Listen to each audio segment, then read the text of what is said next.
students, we continue on the lesson motion in a straight line. ನೋಡಿ ಚಲನೆಗೆ ಸಂಬಂಧಪಟ್ಟ ಕೆಲವು ಶಬ್ದಗಳ ಪರಿಚಯ ಮಾಡಿಕೊಡ್ರಿ. ಯಾವಾಗ ವಸ್ತು ಚಲನೆಯಲ್ಲಿರುತ್ತೆ ಮೊದಲಿಗೆ ಪಾತ್ ಲೆಂತ್ ಅನ್ನುವ ಕಾನ್ಸೆಪ್ಟ್ ಏನಾಗಿತ್ತು. Path length change of position of object ಆಗಿತ್ತು. ಆಮೇಲೆ ಡಿಸ್ಪ್ಲೇಸ್ಮೆಂಟ್ ಅನ್ನುವ ಕಾನ್ಸೆಪ್ಟ್, ಡಿಸ್ಪ್ಲೇಸ್ಮೆಂಟ್ ಏನ್ ಕಾನ್ಸೆಪ್ಟ್ ಅನ್ನ ಒಳಗೊಂಡಿತ್ತು. Change of position of object in a particular direction ಆಗಿತ್ತು. ನಂತರ ವೆಲಾಸಿಟಿ ಅನ್ನುವ ಕಾನ್ಸೆಪ್ಟ್, ವೆಲಾಸಿಟಿಯಲ್ಲಿ ಏನು ಒಳಗೊಂಡಿತ್ತು. Rate of change of displacement with time ಇದೆ. ಅಂದ್ರೆ ಡಿಸ್ಪ್ಲೇಸ್ಮೆಂಟ್ ಬೈ ಟೈಮ್. ವೆಲಾಸಿಟಿ ಅನ್ನೋದು ಏನಾಗಿತ್ತು, ಡಿಸ್ಪ್ಲೇಸ್ಮೆಂಟ್ ಬೈ ಟೈಮ್. ಈ ವೆಲಾಸಿಟಿಯಲ್ಲಿ ನಾವು ಯೂನಿಫಾರ್ಮ್ ವೆಲಾಸಿಟಿಯನ್ನ ಗಮನಿಸಿದರೆ, ಯೂನಿಫಾರ್ಮ್ ವೆಲಾಸಿಟಿ ಅಂದ್ರೆ ಏನು, equal displacements of object in equal intervals of time ಇದೆ. ಆಮೇಲೆ variable velocity, unequal displacements are in equal intervals of time. ನೋಡಿ, ಯಾವಾಗ ವೇರಿಯಬಲ್ ವೆಲಾಸಿಟಿ ಇರುತ್ತೆ ಆವಾಗ ತಾನೇ ನಾವು ಎವರೇಜ್ ವೆಲಾಸಿಟಿ ಕಾನ್ಸೆಪ್ಟ್ ಅನ್ನ ತಂದಿರೋದು. ಏನಿದೆ ಎವರೇಜ್ ವೆಲಾಸಿಟಿ ಕಾನ್ಸೆಪ್ಟ್? ಇದು ratio of total displacement divided by what total time ಆಗಿದೆ. ದಯವಿಟ್ಟು ಗಮನಿಸಿ, ಎವರೇಜ್ ವೆಲಾಸಿಟಿ ಕಾನ್ಸೆಪ್ಟ್ ಯಾವಾಗ ಬರುತ್ತೆ, ಯಾವಾಗ ಆಬ್ಜೆಕ್ಟ್ ಗೆ ವೇರಿಯಬಲ್ ವೆಲಾಸಿಟಿ ಇದೆ. ಯಾವಾಗ ಅದು ವೇರಿಯಬಲ್ ವೆಲಾಸಿಟಿ ಇದೆಯೋ ಆವಾಗ ನಾವು ಅದರ ವೆಲಾಸಿಟಿಯನ್ನ ಹೇಗೆ ಕ್ಯಾಲ್ಕುಲೇಟ್ ಮಾಡ್ತೇವೆ, ಎವರೇಜ್ ವೆಲಾಸಿಟಿಯ ಕಾನ್ಸೆಪ್ಟ್ ಇದೆ.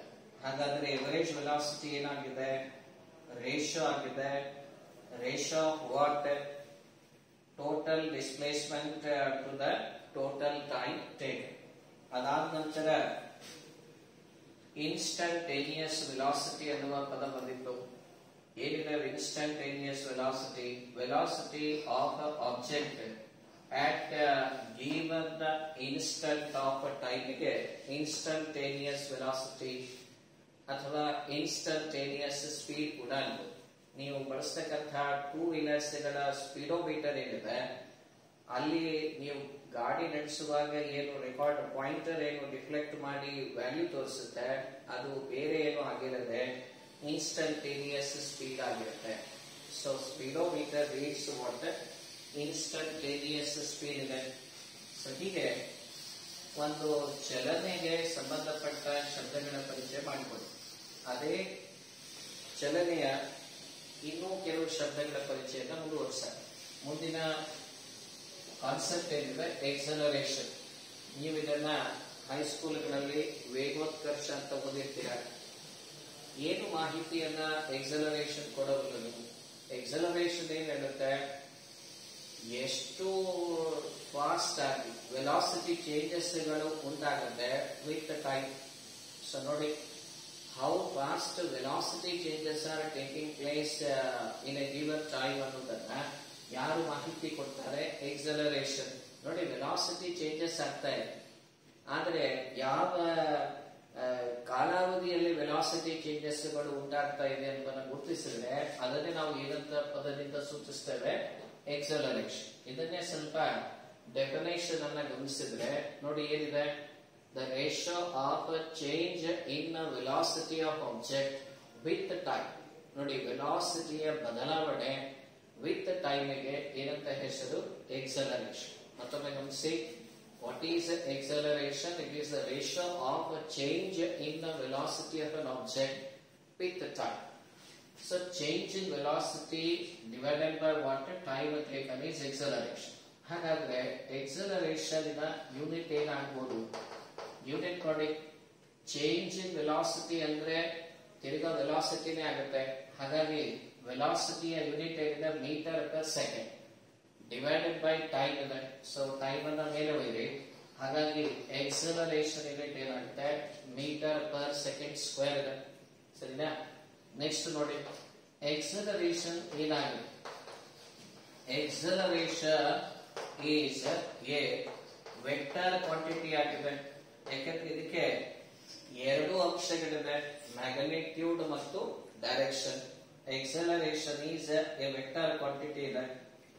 ನಂತರ ಈ acceleration ಅನ್ನ ನಾವು ಇಲ್ಲೂ ಕೂಡ ಹೇಗೆ ನಾವು ವೆಲಾಸಿಟಿಗೆ ಯೂನಿಫಾರ್ಮ್ ವೆಲಾಸಿಟಿ ಅಂತ ಹೇಳಿದ್ದೇವೆ, ವೇರಿಯಬಲ್ ವೆಲಾಸಿಟಿ ಹೇಳಿದ್ದೇವೆ, ಇನ್ಸ್ಟಂಟೇನಿಯಸ್ ವೆಲಾಸಿಟಿ ಹೇಳಿದ್ದೇವೆ, ಹಾಗೇನೆ ಇಲ್ಲೂ ಕೂಡ ನಾವು ಎಕ್ಸಲರೇಷನ್ಸ್ ಅನ್ನ ಯೂನಿಫಾರ್ಮ್ ಎಕ್ಸಲರೇಷನ್, ಹಾಗೆ ವೇರಿಯಬಲ್ ಅಥವಾ ನಾನ್ ಯೂನಿಫಾರ್ಮ್ ಎಕ್ಸಲರೇಷನ್, ಆಮೇಲೆ ಇನ್ಸ್ಟಂಟೇನಿಯಸ್ ಎಕ್ಸಲರೇಷನ್, ಆಮೇಲೆ ಇಲ್ಲೂ ಕೂಡ ಎವರೇಜ್ ಎಕ್ಸಲರೇಷನ್, ಆಮೇಲೆ ಇನ್ನು ಮುಂದುವರೆದು ಪಾಸಿಟಿವ್ ಎಕ್ಸಲರೇಷನ್ ಅನ್ಬೋದು ಅಥವಾ ರೆಟಾರ್ಡೇಷನ್ ಆರ್ ಅದಕ್ಕೆ ಇನ್ನೊಂದು ಹೆಸರಾಗಿ ಡಿಸಲರೇಷನ್ ಅಂತ ಹೇಳ್ಬೋದು.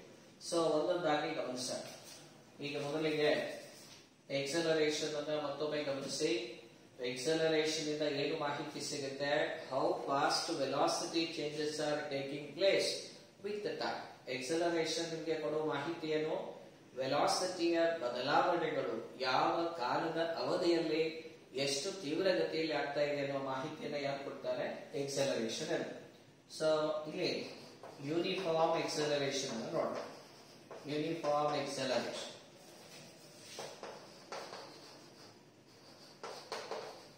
what is a uniform acceleration? An object is said to have uniform acceleration if it has equal velocity changes in equal intervals of time.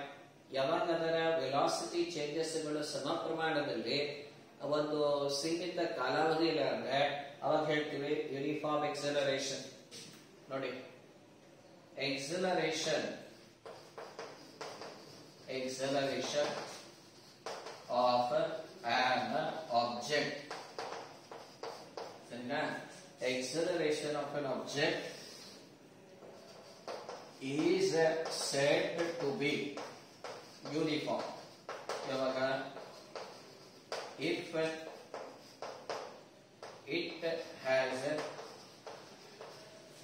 it has equal velocity changes. If it has equal velocity changes in equal intervals of time.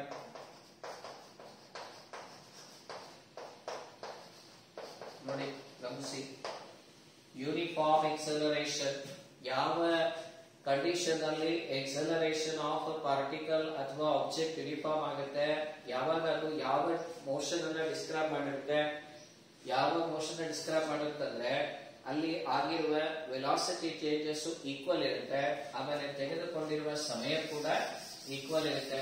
If a body has equal velocity changes in equal interval of time, then it is said to be what?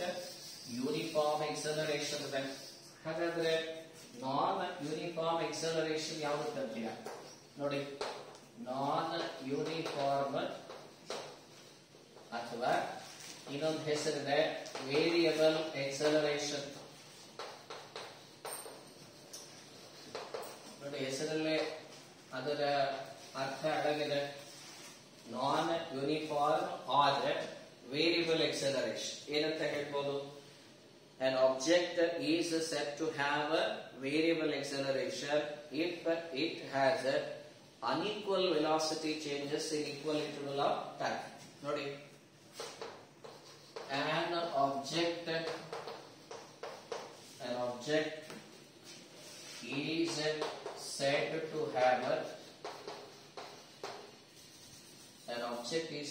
have a variable acceleration. ನೋಡಿ, variable acceleration if it has ಯಾವ ರೀತಿ unequal velocity changes.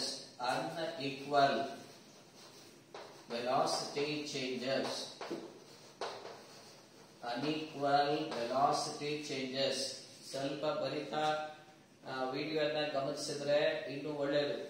ಯಾಕಂದ್ರೆ ಹೇಳಿದಾರಲ್ಲ, reading with writing is twice reading ಅಂತ.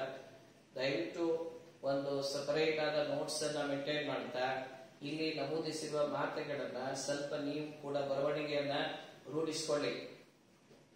An object is said to have a variable acceleration if it has unequal velocity changes in equal intervals of time.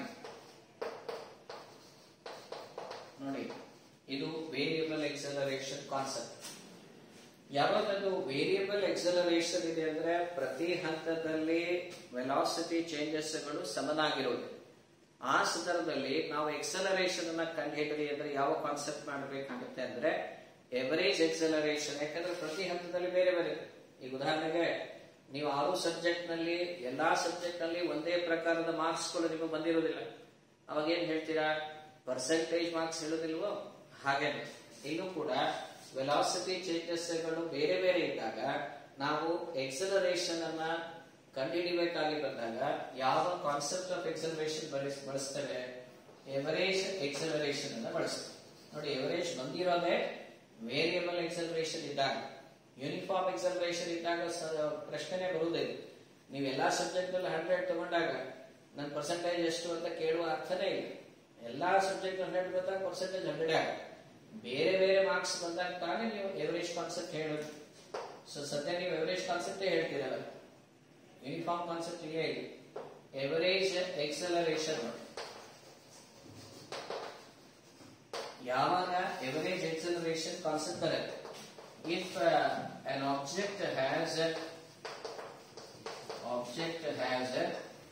variable acceleration,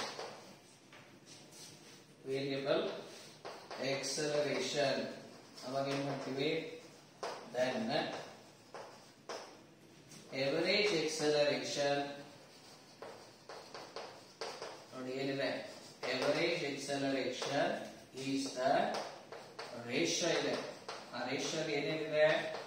ratio of average acceleration is the ratio of total change in velocity to the, ಯಾವಾಗಲೂ ratio ಅಂತ ಪದ ಬಂದಾಗ 2 ಅನ್ನು ಬರುತ್ತೆ, by ಅಂತ ಬರುವುದಿಲ್ಲ. Ratio ಇದ್ದಾಗ 2 is the ratio of total change in velocity to the total time taken.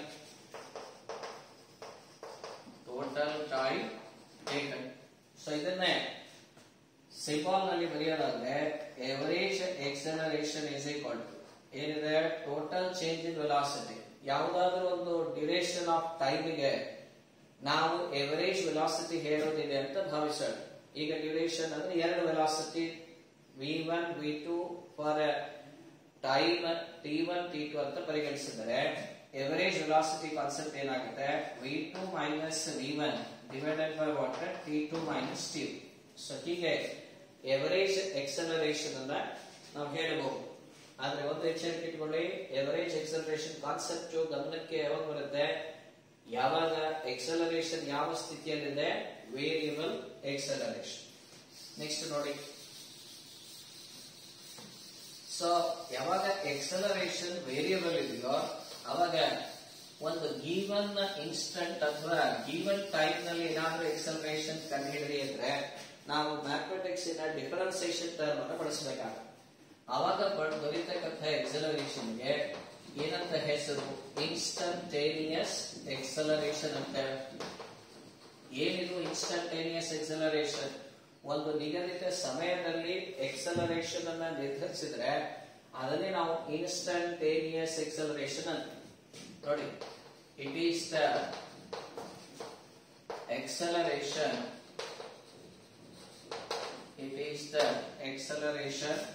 ಎದುರು acceleration of on object at a given instant ಆಗುತ್ತೆ. ಅವರು ನಮೂದಿಸುವ ಸಮಯದಲ್ಲಿ ನೀವು ಎಕ್ಸಲರೇಷನ್ ಕಂಡು ಹಿಡಿದ್ರೆ ಅದು acceleration of object at A given instant ಅಥವಾ ಟೈಮ್ ಅಂತ ಹೇಳುತ್ತೆ. ನೋಡಿ ಎಕ್ಸಲರೇಷನ್ ಇನ್ಸ್ಟಂಟೇನಿಯಸ್ ಹೇಗೆ ಬರೆಯುವುದು, ಇದು ಮ್ಯಾಥಮೆಟಿಕ್ಸ್ ನಲ್ಲಿ ಬರುವ ಡಿಫರೆನ್ಸಿಯೇಷನ್ ಇಂದ ಕಂಡು ಹಿಡಿಬಹುದಾಗಿದೆ. ಸೊ ಮ್ಯಾಥಮೆಟಿಕ್ಸ್ ನಲ್ಲಿ ಡಿಫರೆನ್ಸಿಯೇಷನ್ ಅಂತ ನಿಮ್ಮ ಮ್ಯಾಥ್ಸ್ ಟೀಚರ್ ಮುಂದಿನ ಮೋಸ್ಟ್ಲಿ ಸೆಕೆಂಡ್ ಇಯರ್ ನಲ್ಲೋ ಫಸ್ಟ್ ಇಯರ್ ನಲ್ಲೋ ಬರುತ್ತೆ. ಅವಾಗ ಅದ್ರ ಬಗ್ಗೆ ಕಲಿಕೆ ನೀವು ಮಾಡ್ತೀರಾ ಮ್ಯಾಥ್ಸ್ ನಲ್ಲಿ. ಬಟ್ ಅದಕ್ಕೆ ಬೇಕಾಗಿರುವ ಸಣ್ಣ ಪುಟ್ಟ ಮಾಹಿತಿಯನ್ನ ನಾವು ಫಿಸಿಕ್ಸ್ ನಲ್ಲೇ ಪಡೆಯೋಣ. ಆದ್ರೆ ಮೋರ್ ಡೀಟೇಲ್ಸ್ ಅನ್ನ ನಿಮ್ಮ ಮ್ಯಾಥ್ಸ್ ಟೀಚರ್ ಇಂದ ಪಡೆದುಕೊಳ್ಳಬೇಕು. ಓಕೆನಾ? ಸೊ ಎಕ್ಸಲರೇಷನ್ ಡಿಫರೆನ್ಸಿಯೇಷನ್ ಅಲ್ಲಿ ಹೇಗೆ ಬರೀತೇವೆ ಅಂದ್ರೆ dv/dt ಅಂತ. ಇದನ್ನ ಹೇಗೆ ಓದಿಕೊಳ್ಳೋದು, ಸದ್ಯ ನೀವು ಡಿಫರೆನ್ಸಿಯೇಷನ್ ಆಗಿಲ್ಲ ಅನ್ನೋ ದೃಷ್ಟಿಯಿಂದ ನಿಮಗೆ ಏನೋ ಚೂರು ಕಷ್ಟ ಆಗಬಹುದು. ಆದ್ರೆ ನಿಮ್ಮ ಮ್ಯಾಥ್ಸ್ ಟೀಚರ್ ಡಿಫರೆನ್ಸಿಯೇಷನ್ ಮಾಡಿದಾಗ ಇವೆಲ್ಲವೂ ಸುಲಭದ ಮಾತಾಗುತ್ತೆ. ಸೊ ಇದನ್ನ dv/dt ಏನಂತ ಓದ್ಕೊಳ್ಳೋದು, rate of change of velocity ಅಂತ ಓದ್ಕೊಳ್ಳೋದು. ಅಥವಾ ಇದನ್ನೇ ಇನ್ನೊಂದು ರೀತಿ ಬರೀಬಹುದು, ಹೀಗೆ d2s/dt². ಇದನ್ನ ಹೇಗೆ ಓದ್ಕೊಳ್ಳೋದು, second derivative of displacement with time. So ಮತ್ತೊಮ್ಮೆ ನೋಡ್ಕೊಳ್ಳಿ, ಎಕ್ಸಲರೇಷನ್ ಇನ್ಸ್ಟಂಟೇನಿಯಸ್ ಫಾರ್ಮ್ಯಾಟ್ ನಾಗ ಹೇಗೆ ಹೇಳ್ತೀವಿ ಅಂದ್ರೆ rate of change of velocity ಅಂತ ಹೇಳಿ, ಅಥವಾ it is a second derivative of displacement with time ಅಂತ ಹೇಳಿ. ಸೊ ಇದೇನಿದೆ ಇನ್ಸ್ಟಂಟೇನಿಯಸ್ ಎಕ್ಸಲರೇಷನ್ ಇದೆ. ಇನ್ನು ಡಿಫರೆನ್ಸಿಯೇಷನ್ ಆಫ್ ಎ ಫಂಕ್ಷನ್ ಹೇಗೆ ಮಾಡ್ಬೇಕನ್ನೋದು ಸ್ವಲ್ಪ ಮಾಹಿತಿ ನ್ಯೂಮರಿಕಲ್ ಪಾರ್ಟ್ ಬಂದಾಗ ಕೊಡಲಾಗುತ್ತೆ. ಆದ್ರೆ ಒಂದು ಎಚ್ಚರಿಕೆ ಇರಲಿ, ಜಾಸ್ತಿ ಇನ್ಫಾರ್ಮೇಶನ್ಸ್ ಅನ್ನ ನಿಮ್ಮ ಮ್ಯಾಥ್ಸ್ ಟೀಚರೇ ಕೊಡಬಲ್ಲ. ಸರಿನಾ? ಸೊ ಇನ್ಸ್ಟಂಟೇನಿಯಸ್ ಎಕ್ಸಲರೇಷನ್ ಆದ್ಮೇಲೆ ನೆಕ್ಸ್ಟ್ ನೋಡಿ ಪಾಸಿಟಿವ್ ಎಕ್ಸಲರೇಷನ್ ಅಂತ ಬರುತ್ತೆ. ಏನಿದೆ ಪಾಸಿಟಿವ್ ಎಕ್ಸಲರೇಷನ್? ನೋಡಿ ಬೇಸಿಕಲಿ ಎಕ್ಸಲರೇಷನ್ ಏನಾಗಿತ್ತು, change in velocity by time. ಈಗ ನೋಡಿ ಚೇಂಜ್ ಇನ್ ವೆಲಾಸಿಟಿಗಳು ಹೆಚ್ಚಿನೂ ಆಗ್ಬೋದು ಒಂದು ಜರ್ನಿ ಒಳಗೆ, ಇನ್ನು ಚೇಂಜ್ ಇನ್ ವೆಲಾಸಿಟಿ ಕಡಿಮೆನೂ ಆಗಬಹುದು. ಸೊ ಹಾಗಿರುವಾಗ ಇಲ್ಲೂ ಒಂದು ವಿಭಾಗವನ್ನ ಮಾಡಬಹುದು. ಎರಡು ವಿಧಗಳನ್ನು ನಾವು ಗುರುತಿಸಬಹುದು. ಚೇಂಜ್ ಇನ್ ವೆಲಾಸಿಟಿಗಳು ಹೆಚ್ಚೆ ಹಾಕೋತ್ ಹೊರಟ್ರೆ ಆವಾಗ ಬರ್ತಕ್ಕಂಥ ಎಕ್ಸಲರೇಷನ್ ಗೆ ಪಾಸಿಟಿವ್ ಎಕ್ಸಲರೇಷನ್ ಅನ್ನ. ಮತ್ತೊಮ್ಮೆ if velocity changes of an object are increasing with the time, ಅವಾಗ ಏನಾಗುತ್ತೆ ಪಾಸಿಟಿವ್ ಎಕ್ಸಲರೇಷನ್ ಅಂತೇವೆ. ಆಮೇಲೆ if velocity changes are decreasing with the time, ಅವಾಗ ಹೇಳ್ತೇವೆ ನೆಗೆಟಿವ್ ಎಕ್ಸಲರೇಷನ್ ಅನ್ನೋದಕ್ಕಿಂತ ಸೂಕ್ತವಾಗಿ ಡಿಸಲರೇಷನ್ ಅಂತಾರಲ್ಲಿ, ಇಲ್ಲ ರೆಟಾರ್ಡೇಷನ್ ಅಂತ ಹೇಳಿ. ಸೊ ನೋಡಿ ಇದಕ್ಕೊಂದು ಒಳ್ಳೆ ಉದಾಹರಣೆ ಕೊಡೋದಾದ್ರೆ, ನೀವು ನಿಂತಿರುವ ಗಾಡಿಯನ್ನ ಆರಂಭಿಸಿ ಹೊರಟ್ರಿ ಅಂದ್ರೆ ಅವಾಗ ನೀವು ರೇಸ್ ಹೇಗೆ ಮಾಡ್ತೀರಾ, ಹಾಗೆ ವೆಲಾಸಿಟಿ ಚೇಂಜಸ್ ಗಳು ಇನ್ಕ್ರೀಸ್ ಆಗ್ತಾ ಹೋಗುತ್ತೆ ವಿತ್ ಟೈಮ್.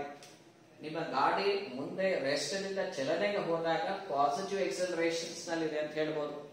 ಒಂದು ಬ್ರೇಕ್ ಸಪ್ಲೈ ಮಾಡಿದಾಗ ನಿಮ್ಮ ವೆಲಾಸಿಟಿ ಚೇಂಜಸ್ ಗಳು ಕಡಿಮೆ ಆಗುತ್ತಾ ಬರುತ್ತೆ. ಅದನ್ನೇ ನಾವು ರೆಟಾರ್ಡೇಷನ್ ಅಥವಾ ಡಿಸಲರೇಷನ್ ಅಂತ ಹೇಳಬಹುದು. ನೋಡಿ ಪಾಸಿಟಿವ್ ಎಕ್ಸಲರೇಷನ್ ಅಂದ್ರೆ if velocity changes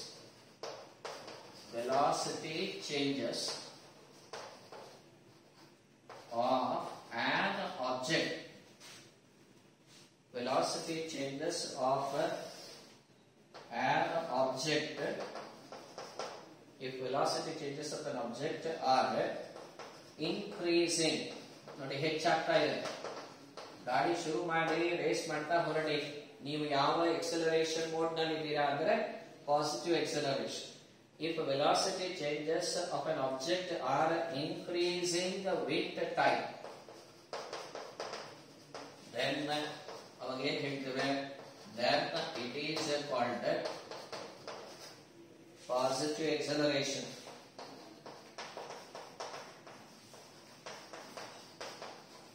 bus stand ಇಂದ ಬಸ್ ಹೊರಟು ಅಂದ್ರೆ ಪಾಸಿಟಿವ್ ಎಕ್ಸಲರೇಷನ್. ಬಸ್ ಸ್ಟ್ಯಾಂಡ್ ಗೆ ಬಸ್ ಬಂದು ನಿಲ್ಲಿತು ಅಂದ್ರೆ ನೆಗೆಟಿವ್ ಎಕ್ಸಲರೇಷನ್ ಅಂತ ಹೇಳ್ಬೋದು. ಸೊ ನೋಡ್ಕೊಳ್ಳಿ, if velocity changes of an object are increasing with the time, then it is called a positive acceleration. ಈಗ ಇನ್ನೊಂದು ಇದೆಯಲ್ಲ, ಯಾವಾಗ if velocity changes are decreasing with the time, ಅದು ಯಾವುದು, ರೆಟಾರ್ಡೇಷನ್ ಶಬ್ದನ ಬಳಸಿ, ಇಲ್ಲ ಡಿಸಲರೇಷನ್. ನೋಡಿ ರೆಟಾರ್ಡೇಷನ್ ಅಥವಾ ಡಿಸೆಲರೇಷನ್.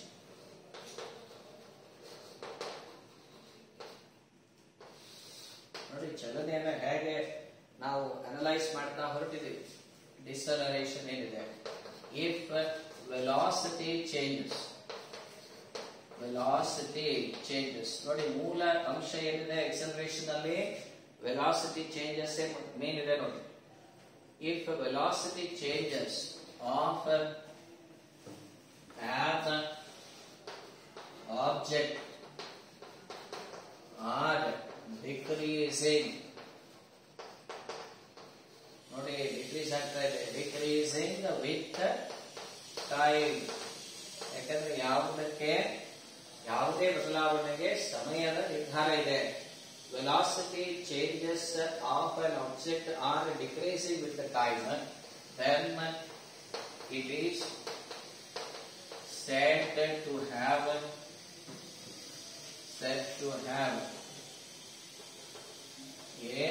retardation. ನೋಡಿ, ಉದಾಹರಣೆ ಕೊಡಲಾಗಿದೆ. ಯಾವಾಗ ಇನ್ಮೇಲೆ ನೆನಪಿಟ್ಕೊಳ್ಳಿ, vehicle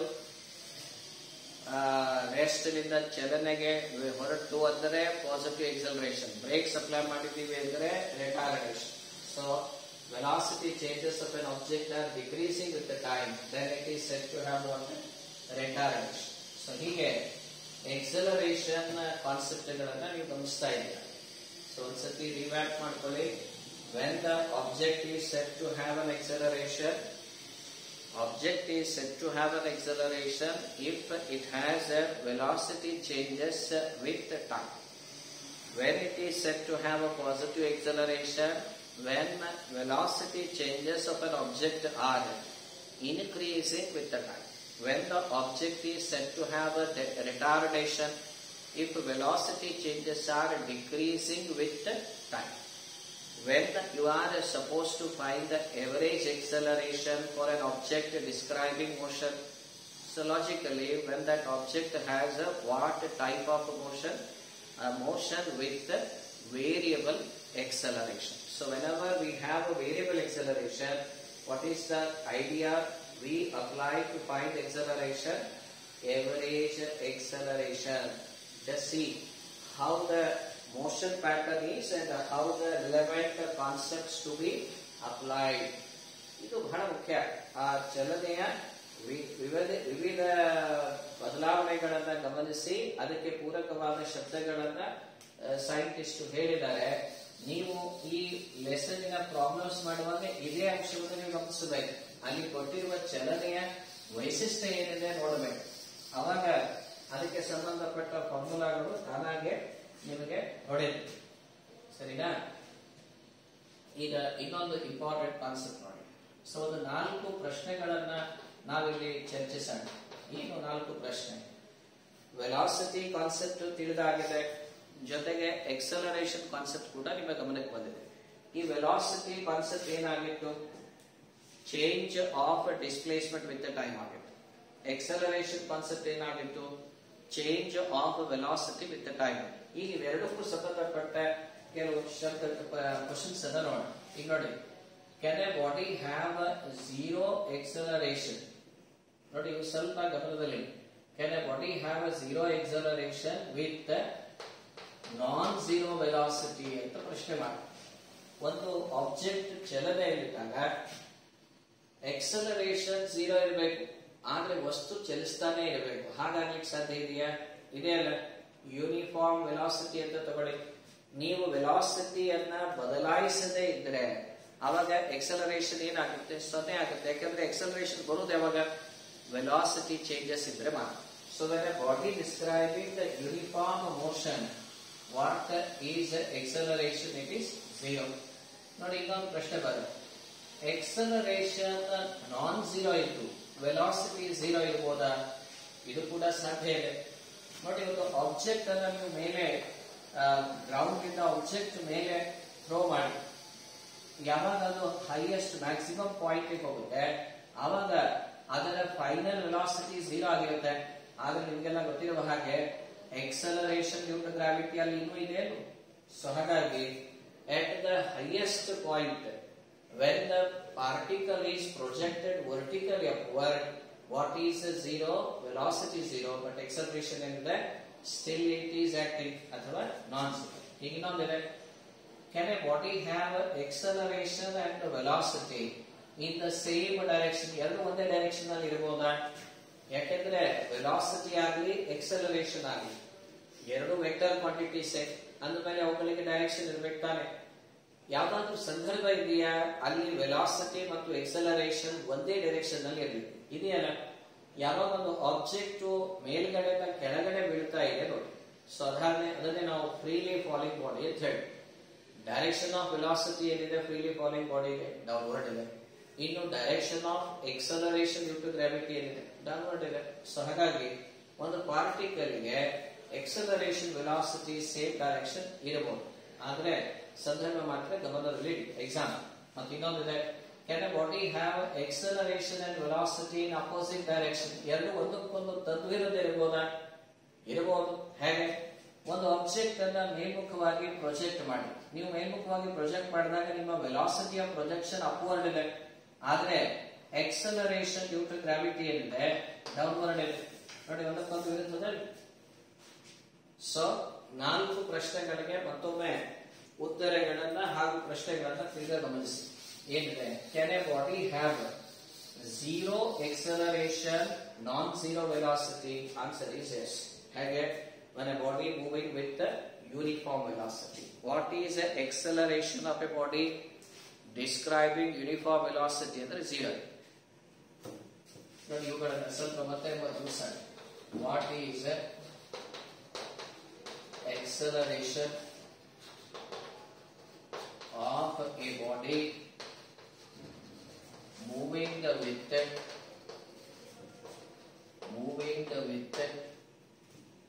uniform velocity? Uniform velocity. ನೋಡಿ, ಯಾವಾಗ ಇದು ಸಾಧ್ಯ ಇದೆ? ಆನ್ಸರ್ ಏನಿದೆ? Uniform. What is acceleration of A body moving with uniform velocity? Acceleration is 0. ಯಾಕೆ ಹೀಗೆ? ಯಾಕಂದ್ರೆ ಎಕ್ಸಲರೇಷನ್ ಅನ್ನುವ ಪರಿಕಲ್ಪನೆ ಬರುವುದು ಯಾವಾಗ? ವೆಲಾಸಿಟಿ ಚೇಂಜಸ್ ಇದ್ದಾಗ. ಆದ್ರೆ ಅವರು ಏನ್ ಹೇಳಿದ್ದಾರೆ? ಯೂನಿಫಾರ್ಮ್. ಯಾವಾಗ ವೆಲಾಸಿಟಿ ಚೇಂಜಸ್ ಇಲ್ಲ ಅಂದ್ರೆ ಯಾವ ಕ್ವಾಂಟಿಟಿ ಇರೋದಿಲ್ಲ, ಎಕ್ಸಲರೇಷನ್ ಇಸ್ 0. ಇನ್ನೊಂದು ನೋಡಿ, can a body has both velocity and acceleration in the same direction? ಇವೆಲ್ಲ ಮುಂದೆ ಸಿಇಟಿ ಪ್ರಾಬ್ಲಮ್ಸ್ ಹೆಲ್ಪ್ ಆಗುತ್ತೆ. ಇನ್ ದ ಸೇಮ್ ಡೈರೆಕ್ಷನ್, ಒಂದೇ ಡೈರೆಕ್ಷನ್ ಅಲ್ಲಿ ಇದೆಯಾ? ಇದೆ ಅಲ್ಲ? ಹೇಗೆ? ಯಾವ ಸಂದರ್ಭದಲ್ಲಿ ವೆಲಾಸಿಟಿ ಮತ್ತು ಎಕ್ಸಲರೇಷನ್ ಎರಡು ಕ್ವಾಂಟಿಟಿಗಳ ಡೈರೆಕ್ಷನ್ ಸೇಮ್ ಇದೆ? when a body has a free fall, for a freely falling body. ನೋಡಿ, ಇದಕ್ಕೆ ಉದಾಹರಣೆ ಆಗುತ್ತೆ. for a freely falling body. ಸರಿನಾ? Next one.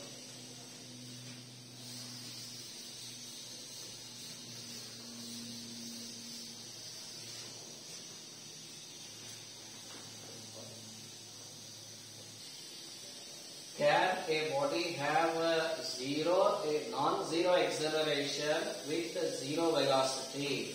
ಅಂದ್ರೆ ಎಕ್ಸಲರೇಷನ್ ನಾನ್ ಝೀರೋ ಇದ್ದು ಬಟ್ ಏನು 0 ಇರಬೇಕು, ವೆಲಾಸಿಟಿ 0 ಇದೆ. ಇದಕ್ಕೆ ಒಳ್ಳೆ ಉದಾಹರಣೆ ಅಂದ್ರೆ when a particle is projected up. ಯಾವಾಗ ಅದು ಪ್ರೊಜೆಕ್ಟೆಡ್ ಅಪ್ ಮಾಡಿರ್ತೀರಾ, at the highest ಪಾಯಿಂಟ್ ಏನಿದೆ ವೆಲಾಸಿಟಿ ಅಂದ್ರೆ ಫೈನಲ್ ವೆಲಾಸಿಟಿ 0 ಇದೆ, but acceleration due to gravity is still acting. Answer ನೋಡಿ, when a body is projected vertically upwards,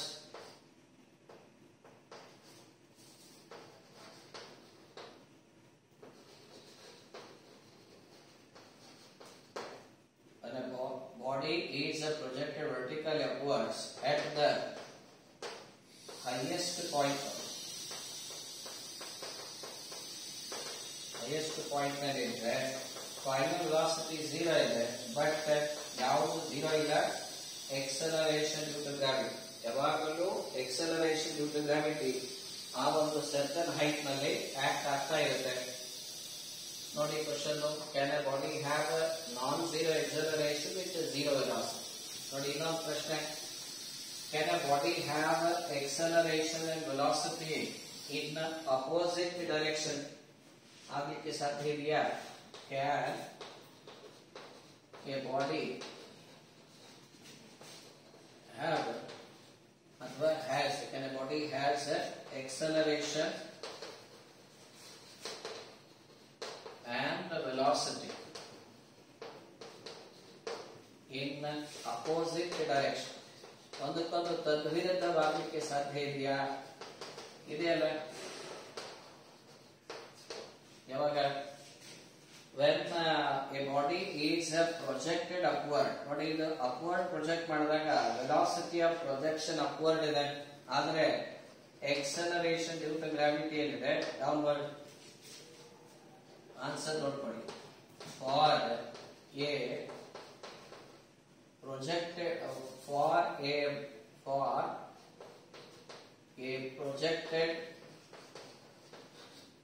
body vertically upwards,